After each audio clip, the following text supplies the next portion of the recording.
want to thank you, Doug, for that great presentation and overview of the company. We're now entering the Q&A session of the presentation.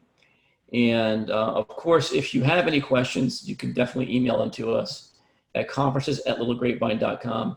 We're always in constant communication with the presenters on Little Grapevine, and we'll make sure to forward your questions to them to get them answered. So at this point, I'm going to ask Doug some questions, and we'll maybe take about 10, 15 minutes doing that. Hopefully keep digging into the company, understanding the company a little more. So, ready, Doug? Absolutely. Thanks, Maj. Great. So I think we had a lot of questions in the previous Little Grapevine conference, which will be available on your profile at our site, littlegrapevine.com. I'm not going to belabor those questions too much. I'm going to continue digging into the company. But I think it's important that we understand, if possible, what differentiates competitors from the UCaaS space, such as yourself and other competitors out there. Maybe you can give a little bit of your opinion on that. Yeah, great question. It's an extremely competitive environment, as you're well aware. And so there's a lot of competitive forces out there. But yeah, the things that really set us apart from our competition is, one, that we make our own platform. Many of our competitors use somebody else's platform. For example, BroadSoft. BroadSoft is the platform of choice for quite a few of our competitors, including Vonage and Verizon and Comcast and Charter. And so a lot of our competitors use BroadSoft as a platform, and then they use somebody else's telephones. They use Polycom or Yealink or Cisco phones. We're pretty unique in the fact that we make our own platform, and we've designed and developed our own telephones for our platform. So that's a unique proposition for us. The fact that we have made our own platform and make our own phones also allows us to put a lifetime warranty on our phones, which is also another unique differentiator. And so when we think about us in front of a customer with our competitors, we're talking about the fact that we've designed, developed, and support our platform. We've got a lifetime warranty on it. And then most importantly is a lot of the features that we include in our system as a standard offering. Many of our competitors charge extra for. So I think that we present ourselves extremely well, because price-wise, we're going to have a price advantage over our competition. Feature functionality-wise, we're going to be lockstep with them, and capability-wise, I think we're going to have a better solution all the way around for less money. And so again, in a competitive environment, our claim to fame is going to be the fact that we stand behind our product, we manufacture it, we support it 24/7, and customers get free lifetime warranty and free lifetime support on the platform. Great. It's funny. There was a time probably when having a hardware solution in this industry was not a good thing, but now it's a situation where you're one of the only companies left that has that one-stop shop of the hardware and the software. So I think that's pretty interesting. Yeah, I think it's important that not only do we design the software and the applications, but the hardware is a critical component for that. And so where many of our competitors use that as a loss leader, we actually feel it's an important part of our solution. And so we have strong margins on our hardware along with our services. Great. Now, because there'll be some institutions listening to this presentation, I think we should, before we keep digging into the business, really talk about your uplisting. I think you said you had some plans to uplist in 2020, and I think you've been mentioned on your Q3 and Q4 call. I think you addressed on your Q1 call this year of 20. So, can you give us an update on where we are with the uplisting process? Sure. No, we're real pleased with our results in 2019. It allowed us to meet all of the minimum requirements to organically uplist. So we've started that application process. We have submitted our application to NASDAQ, and that's in the review process right now. We're hoping to hear something back from NASDAQ soon, and we'd love to be uplisted by the end of Q2. Obviously, it's got to go through the proper review process, but we're in the middle of that review process, and we're hopeful that we will hear some positive news there relatively soon. Great. Let's just move on. Let's talk a little bit about COVID-19. I mean, I'm sure a lot of our listeners want to hear about that and kind of get your perspective on that. I mean, you definitely talked about being some advantages for your company long-term on that. But I think it's still important to understand how maybe it's affecting your current customer base. Maybe can you talk about the exposure you have to to that potential risk of your customers being negatively impacted by that? I mean, how diversified are your customer base to kind of shelter that? And are you starting to see any new customer inquiries because of COVID-19, or is it too early to see that? Sure. Yeah, COVID-19 has definitely changed the way of the world as we know it. So, when we did the presentation for Little Grapevine back in February, it was just a small topic of discussion, and here we are, fast forward 2.5 months later, and it's changed the way the world is operating and changed everybody's lives out there. So yeah, COVID-19, has it affected our customers? Yes, it's affected every business out there. To what extent, we haven't really been able to calculate that yet because businesses are just starting to come back into the fold. We are still seeing businesses with new customers coming on board. We're constantly working with businesses that were either in the stages of evaluation prior to COVID-19 or due to COVID-19 have been forced to evaluate that. So we're constantly bringing in new customers as we speak. We're pretty lucky that we've got a very diversified customer base. We don't have a high concentration in any given vertical, and we have very little exposure to some of the business areas that are really most highly impacted, areas like hotels and airlines and travel industry and restaurants, although we have some restaurants out there, very few hotels, very few travel-related type customers out there in our customer base. So we've got a very diversified customer base. We do work with a lot of small businesses, however, and they're some of the most drastically affected businesses by COVID. And so, we're working with those businesses. We took the Keep America Connected pledge that the SEC and FCC came out with and asked utilities to take the initiative on. So we're working with all of our customers out there. Again, most of our customers need our services more now than ever. So when we think about what happened in the first month or two of the pandemic, we actually saw a tremendous spike in our customer service department because every one of our customers that had business solutions working for their business now needed to change that whole operation to a remote functioning office. And so our system was already set up and ready to do that. We just had to walk them through that. So for our existing customers, we were right there for them. For customers that weren't prepared for this disaster, and we always talk about our solution being disaster recovery specific, and we've never really talked about it in terms of a pandemic, but now that we're in the middle of a pandemic, the disaster recovery solution aspect of our business is mission critical. So we're constantly talking to businesses, and I anticipate that need for our services is only going to grow as businesses come back and reevaluate what was right and what was wrong for their business during this unprecedented time. So businesses that weren't prepared for this disaster, that had old legacy systems, when they come back to work, the first thing they're going to be doing is evaluating how can they set up their communications within their office to prevent something from like this happening again. Great. So, I'm assuming that, remember you talked about 70% of small businesses and medium businesses have not adopted the cloud yet, or communication type of solution yet. So I'm assuming COVID-19 is going to maybe accelerate that, right? Which can definitely improve the growth prospects of an already favorable kind of industry here, trends. But I was wondering though, now with more, with this all happening at one time, does the competition actually get more intense? Are you seeing that? And what does that mean for customer acquisition costs, being able to maintain margins as you may have to compete harder against companies that are trying to get market share? Maybe they're lowering their prices, maybe they're giving away things for free. How do you see that landscape kind of shaping up right now? Sure, it's a competitive environment, as I mentioned earlier, and so when businesses come back and start reopening and start evaluating their communication needs, they're going to need to look at what options are out there. So from a marketing perspective, we hired a director of marketing in Q1, and that's really been effective for us. We've been rebranding our offering out there and getting our message out there in a different format and really improving our branding perspective and our marketing perspective. But we're not going to be able to compete against somebody like a RingCentral that spends a tremendous amount on digital marketing. And so, we're going to be very selective about our marketing approach and where we put those dollars to try and get that customer spend.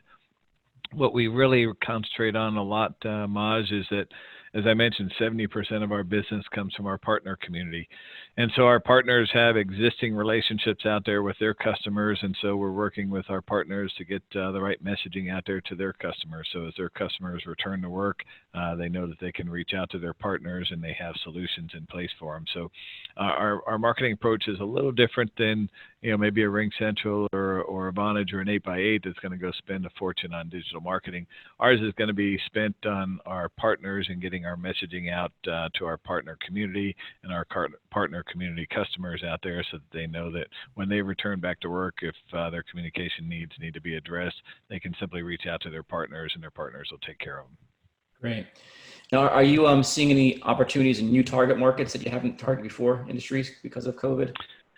I think that, again, as I mentioned, disaster recovery has always been a topic of discussion, but for many businesses, it was something that was always on the back burner. And so, I think that when I look at the amount of deals that we've been selling over the last 8 weeks during this pandemic, businesses that are professional firms that didn't have disaster recovery in place are starting to be the norm rather than the exception. So we're seeing a lot of professional firms, law firms, accounting firms, medical practices that didn't have the proper setup and are really migrating to the cloud very quickly now, because their businesses rely on their communications, and when their communications were interrupted with this pandemic, they're searching for solutions. So that's going to be a concentrated area for us, because it's always been a strong area for us.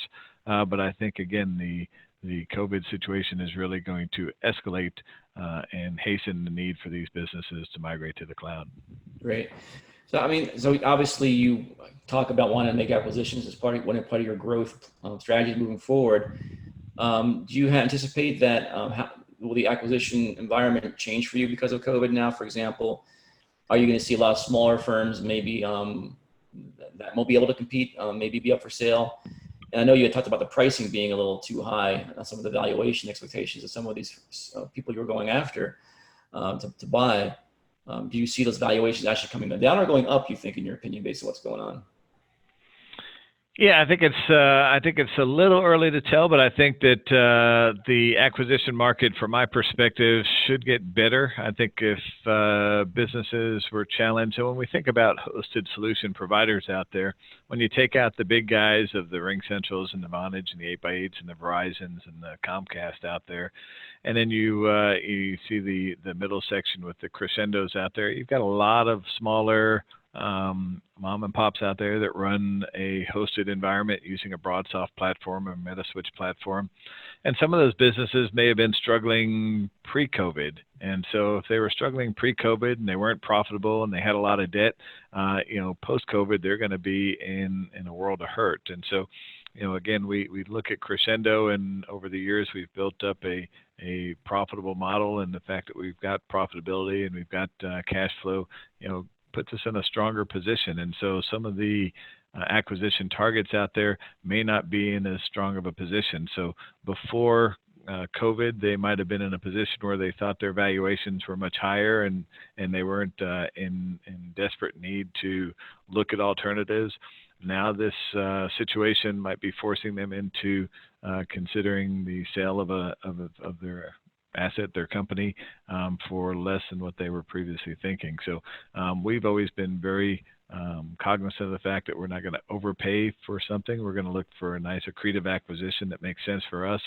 And so I do think that this will hopefully give us more opportunities out there than we previously had. And I don't think it's going to increase the price levels at this point.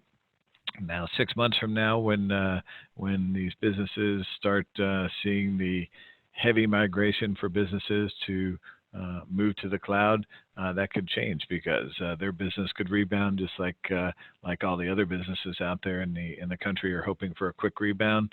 The UCaaS companies that might be struggling through this pandemic, I would think, would be hoping for a quick rebound. Great. So let's move on to your backlog. That's a really big part, I think, of your story. So if anyone, missed the presentation or didn't listen to the whole presentation, maybe it'd be the idea for you to talk about where your backlog sits right now again. And I think it's important for new investors to understand that and hit on that as much as possible. And maybe also talk about how the backlog has grown over the last several years and really how important the backlog is to your continued growth. Sure. So as I mentioned in the presentation, nearly 100% of our customers are on long-term contracts, typically 36 or 60 months, 60 months being the high majority of our customers out there. So what does that mean? If I sign up a customer for a $500 a month service, and I sign them up for 60 months, that's a $30,000 total contract value, $500 a month times 60 months, $30,000 total contract value, of which I recognize revenue 1 month at a time. So I'm going to recognize that revenue, $500 per month for 60 months. So when I sign that customer up, I recognize $500 a month in month 1 and 2, but the other months that are still under contract that haven't been recognized go into our backlog. So that backlog number at the end of Q1 sat at $26.6 million. So that's a pretty strong insurance policy. As I highlighted on our presentation, that backlog flows out over the next 4.5, almost 5 years. And so if you look at just 2020, we've got nearly $8 million in backlog already queued up that will be recognized as revenue in 2020, about $7.5 million worth of backlog that's already queued up for 2021. So that's revenue that's already sold and sitting on the sidelines waiting to be recognized. And so that's a critical component for us. We've continued to grow our backlog quarter after quarter for just the last amount of quarters that I can even remember. I can't remember one quarter where we've actually taken a downside in our backlog. So every quarter we've been averaging up and up and up. And so that backlog number is critically important to us. And so as we continue adding new sales each and every quarter, that backlog number continues to grow. And that backlog number, again, is locked in for us, and that's long-term customer contracts that we will be recognizing that revenue over time. Great. So can you put your backlog in perspective in relation to your competition? Do some of your competitors have these similar long-term, backlog arrangements, or is that very unique to your business? And are there termination penalties? I mean, can customers, if they wanted to leave a contract early for some reason, especially with COVID now, if that have ever happened, are there reasons they can't do that? Are there termination fees, or is it easy to back out from a contractual point of view? I know it might be hard from a stickiness point of view, but. Sure. So many of our competitors, if we had this discussion 3 years ago, I would have told you that we were one of the few that were doing term contracts. Many of our competitors 3 years ago were all doing month-to-month contracts. They realized pretty quickly that month-to-month contracts didn't have much stickiness and their churn was off the charts. I believe the reason that we've got very little churn is because we have our term contracts. 1, 2, we do a great job customer service and support-wise, secondarily. And so when we look at the fact that most of our competitors now have switched from month-to-month models to term contracts, it tells me that what's the old saying that the sincerest form of flattery is copying, so or imitation is the sincerest form of flattery. So the fact that we were one of the few that were doing term contracts years ago, and now just about every one of our competitors does term contracts today, tells me that we were doing something right all along. We, again, do have a great relationship with our customers. We give them discounts for the longer term that they sign up with. So, a 36-month contract is going to be a little bit more expensive for a customer on a monthly basis than a 60-month contract. So it's in their best interest to lock in for long term. Most customers don't change their phone system for years and years and years. So it's to their advantage, since they're not going to be changing very often, to try and lock in the best rates possible. We do enforce our term agreements. So if a customer were to tell us that they wanted to leave for whatever reason, it rarely happens. But if they get acquired by somebody else, or if they have challenges in their business, or whatever the case might be, we do enforce that term agreement. And so if they've signed up for $1,000 a month for 36 months and they're 24 months into agreement and they attempt to leave, they're obligated to that additional $1,000 a month for the additional 12 months, and we will pursue that. And so we try and work with our customers as best we can to make sure that they don't leave us. But if they do leave us prior to the end of their term, we are going to pursue that, and we have a very high success rate on collecting on that. Great. So you're now let's move on to a little bit of your sales process here. So I think your sales staff is consolidated in Arizona. Is that where they're all located? We're headquartered in Arizona, but not all of our sales team is here in Arizona. As I mentioned, we've got 70% of our business comes from our partner channel. And so for our partner channel, we've got channel managers that are geographically located across the country. So we've got a number of channel managers that are located outside of Arizona, handling the West Coast, East Coast, and central part of the United States. And then on our direct sales team, the majority of our direct sales team is here in Arizona, but we've got 2 direct sales reps that are outside of Arizona that, again, handle just a regional type scenario for handling direct sales. What are some of the incentives one of your partners or may be incentivized to sell your product over a competing product when they're talking to a potential customer? Sure. So most of our partners that we have today sell Crexendo as their UCaaS solution. We really don't want our partners to have 3 or 4 hosted solutions under their portfolio, because it doesn't really behoove them, and it doesn't behoove the customer to have multiple options that they constantly change. We want that relationship to be, hey, we sell Crexendo because it's the best solution out there. It's got great support. It's got great feature functionality. Not because they paid us, $2 more than somebody else because they had an incentive out there. So we really look at that relationship as a long-term partner relationship. And so for our partners, we've got a very lucrative commission structure for our partners. We do have nice incentive programs for our partners to bring on new customers. We also have very enticing incentives for the end user customers to come on with our services as well. As an example, during the COVID pandemic here, we've got 4 free months of service that we're offering end user customers. We're waiving activation fees. We're giving free collaboration licenses, allows them to do video conferencing and screen sharing. We're giving them free Crexendo mobile application solutions and free desktop solutions. So we're doing a lot to incentivize customers that need our services to be able to get into our services with no activation fees, no upfront costs, and giving them all the tools that they need to be able to function right out of the gate. And I think our partners appreciate the fact that we've designed programs to help them with their customers. And so although it's a competitive environment out there, I think the relationships that we have with our partners out there are extremely strong because it's a very lucrative solution for them. And we really look at it as a win-win. So when a partner tells me that they've got 2 or 3 other hosted vendors in their portfolio, they're not as strong of a partner for me as somebody that handles Crexendo as their exclusive UCaaS offering. Great. So do you see your internal sales force growing significantly over the next couple of years? And if that's the case, how long does it take a new sales rep to come and be productive? And can you maintain profitability while that's all going on? Sure. We look at growth and profitable growth is mission critical for us. So we're going to continue to grow. We're going to continue to reinvest into the company. We're going to reinvest in sales. So we're constantly hiring new salespeople. If anything, the silver lining to this pandemic for us is that it's created a need for our services, but it's also created a opportunity for us to go out and bring on additional salespeople. So unfortunately, a lot of our competitors out there are reducing force. We haven't had to deal with any layoffs or furloughs at this point in time because we feel like we're fairly strong in our growth pattern right now. And so we look at the fact that, hey, we're going to reinvest in our business. And by reinvesting in our business, we're going to go out and hire people that are industry veterans that can come on board and help us right out of the gate.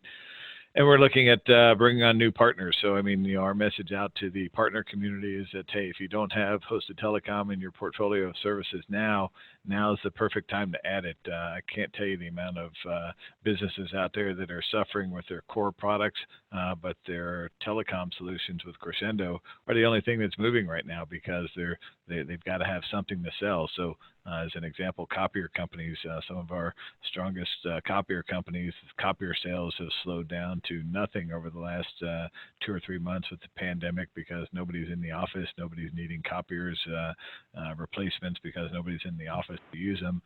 But the copier companies that are selling Crexendo telecom services have found that has become really a surviving trait for them, and that in an industry that's really hit hard right now, they've got telecom services that are really helping them out tremendously. So again, we're reinvesting in going out and putting incentive programs in place to our partners, but we're also reinvesting back into our sales team. So if you look on LinkedIn, you'll see that we're posting for positions right now. We're looking to increase our sales headcount and our presence out there. From a direct sales perspective, it takes a good 60 days for a sales rep to come on board, get trained, learn our product, and start filling up that pipeline to where we can start seeing an ROI out of that hire. But there's definitely a lot of opportunity out there for us to continue growing our sales staff. Great. Yeah, I see Steve Mahalo out there on LinkedIn. Yeah, selling too. It's funny. Yep, no, he's as CEO, he's the consummate sales professional. So he's got over 30,000 followers on LinkedIn. I think it maxes out at 30,000 followers. So he's got 30,000 followers out there. So getting a message out there that hey, we're hiring and we're looking for acquisitions and customers need our service and here's what our service offers. It's a great forum for him to get the message out there. Great. I got a couple more questions here, and then we'll let you go. One of the things I think one of your advantages you talked about is having these extra features to offer your potential clients to win them. But I guess once you have them, since you're offering these premium features, how do you upsell your customers later to get more wallet share out of them? Yeah, so our customers that we have in place are strong customers, and we have a great relationship with them. But you're right.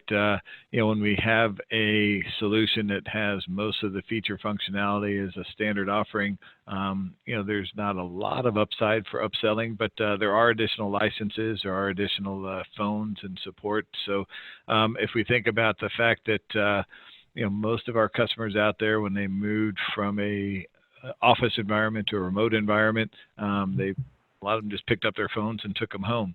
But a lot of our customers said, hey, I don't want to have to be responsible for having people moving phones back and forth. Just let's order phones for their home and we'll have 2 phones for them. And so those were additional phones, additional licenses. Our collaboration license, we offer 1 collaboration license for every customer at no additional charge, but then the additional licenses are a chargeable feature. And so when we think about that, it's kind of the opportunity to say, hey, we know you're going to use this, so here's 1 license, but if you need to have multiple people using it at the same time, you're going to need multiple licenses.